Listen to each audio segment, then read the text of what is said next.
जय श्री राधे। आज हम इस वीडियो में एक ऐसी कहानी बताएंगे जो आपको भगवान कैसे मिल सकते हैं इसके बारे में जानकारी मिलेगी। एक पंडित जी थे, वे रोज़ घर घर जाकर भागवत गीता का पाठ करते थे। एक दिन उन्हें एक चोर ने पकड़ लिया और कहा, तेरे पास जो कुछ भी है मुझे दे दो। तब पंडित जी बोले कि बेटा, मेरे पास तो कुछ भी नहीं है, तुम एक काम करना, मैं यहीं पड़ोस के घर में जाकर भागवत गीता का पाठ करता हूँ। वो यजमान बहुत दानी लोग हैं, जब मैं कथा सुना रहा होऊंगा तुम उनके घर में जाकर चोरी कर लेना।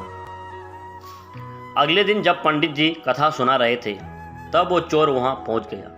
तब पंडित जी बोले कि यहाँ से मिलो दूर एक गांव में है वृंदावन, वहाँ पर एक लड़का आता है जिसका नाम है कान्हा है। वो हीरो जवाहरात से लदा रहता है, अगर कोई लूटना चाहता है तो उसको लूटो। वो रोज़ रात को उस पीपल के पेड़ के नीचे आता है जिसके आसपास बहुत सी झाड़ियाँ हैं। चोर ने यह सुना और खुशी खुशी वहाँ से चला गया। वो चोर अपने घर गया और अपनी बीवी से बोला कि आज मैं एक कान्हा नाम के बच्चे को लूटने जा रहा हूँ, मुझे रास्ते में खाने के लिए कुछ बांध कर दे दो। पत्नी ने कुछ सत्तू उसको दे दिया और कहा कि बस यही है जो कुछ भी है। चोर वहाँ से ये संकल्प लेकर चला कि अब तो वो उस कान्हा को लूट कर ही वापस आएगा। वो पैदल ही पैदल टूटे चप्पल में से ही वहाँ से चला गया। रास्ते में कान्हा का नाम लेते हुए अगले दिन शाम को वहाँ पहुँचा, जो जगह उसे पंडित जी ने बताई थी। अब वहाँ पहुँचकर उसने सोचा कि अगर मैं यहीं सामने खड़ा हो गया तो बच्चा मुझे देखकर भाग जाएगा, तो मेरा यहाँ आना बेकार हो जाएगा। इसलिए उसने सोचा क्यों ना पास वाली झाड़ियों में छुप जाऊँ। वह जैसे ही झाड़ियों में छुप गया, झाड़ियों की कांटे उसने चुभने लगे। उस समय उसके मुंह से एक ही आवाज़ आई, कान्हा कान्हा।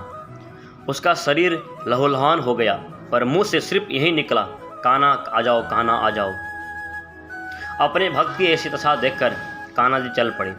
तभी रुक्मिणी जी बोली कि प्रभु कहाँ जा रहे हो, वो आपको लूटने आया है। प्रभु बोले कि कोई बात नहीं, अपने ऐसे भक्तों के लिए मैं लूट जाना तो क्या, मिट जाना भी पसंद करता हूँ। ठाकुर जी बच्चे का रूप बना के आधी रात को वहाँ पर पहुँच गए। वो जैसे ही पेड़ के पास पहुँचे, चोर एक दम से बाहर आ गया और उन्हें पकड़ कर बोला, ओ कान्हा, तूने मुझे बहुत दुखी किया है। अबे चाकू देख रहा है ना, अब चुपचाप अपने सारे गहने मुझे दे दो। कान्हा जी ने हंसते हुए उसे सब कुछ दे दिया। चोर हंसी खुशी अगले दिन अपने गांव में वापस पहुंचा। सबसे पहले उसी जगह गया जहां पर पंडित जी कथा सुना रहे थे। जितने भी गहने वो चोरी करके लाया था उनका आधा उसने पंडित जी के चरणों में रख दिया। जब पंडित जी ने पूछा कि ये क्या है, तब उसने कहा, आपने ही मुझे उस कान्हा का पता दिया था, मैं उसको लूट के आया हूँ और ये आपका हिस्सा है। पंडित जी ने सुना तो यकीन ही नहीं हुआ। वो बोले कि मैं इतने सालों से पंडिताई कर रहा हूँ और मुझे आज तक नहीं मिला, तुम जैसे पापी को कान्हा कहाँ से मिल सकता है। चोर के बार बार कहने पर पंडित जी बोले कि चल मैं भी चलता हूँ तेरे साथ वहाँ पर, मुझे भी दिखा कि कान्हा कैसा दिखता है। तो वो दोनों चले गए। चोर ने पंडित जी को कहा कि आओ मेरे साथ यहाँ पे छुप जाओ। दोनों के शरीर लहूलुहान हो गया और मुंह से एक ही आवाज़ निकली, कान्हा कान्हा आ जाओ। ठीक मध्य रात्रि कान्हा जी बच्चे के रूप में फिर वहीं आए। दोनों झाड़ियों से बाहर निकल आए। पंडित जी की आंखों में आंसू आए। वे फूट फूट कर रोने लग गए, चोर के चरणों में गिर गए और बोले कि हम जिसे आज तक देखने के लिए तरसते रहे, जो आज तक लोगों को लूटता आया है, तुमने उसे ही लूट लिया। तुम धन्य हो, आज तुम्हारी वजह से मुझे कान्हा के दर्शन हुए, तुम धन्य हो।